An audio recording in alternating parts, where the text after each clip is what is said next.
Name's Sondel Benson. I basically work and fish.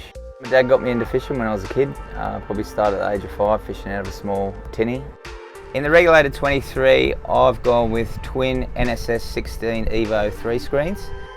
The reason I chose Simrad is, I've been lucky enough to have other brands of electronics on my boat, and I've been fortunate enough to put Simrad gear side by side and other products and brands side by side and use them on the same boat. And after doing that, I realised that there are a lot of small things that make a big difference that I was missing out on.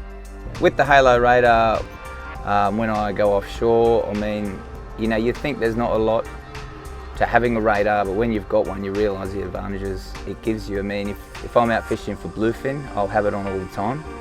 Bluefin fishing's a bit odd. You'll have a day where everyone's scattered, trolling, and you can see that on your radar.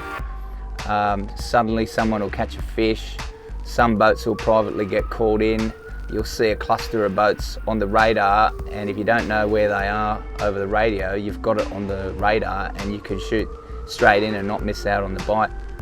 The thing I think is much better about the Halo radar is its sensitivity and the refresh rate. Previous radars I've used, the refresh rate's a lot slower. It might take 3 or 4 turns of the radar to then pick up the item or the boat. One feature I use is bird mode. The good thing about the new Halo radar is you can split the screen and use the radar in 2 different ranges, which is really useful when you're trying to locate birds.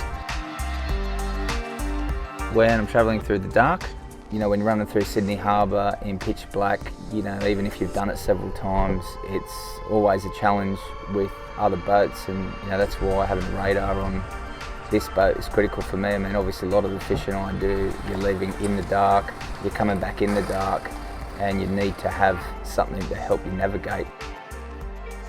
One of the key functions that I use is the guard zones. The guard zone's on. If a ship comes in to the guard zone, the alarms will go off and someone's aware of it. That is one of the key features. So that's the main reason for using it in the dark, it's for safety.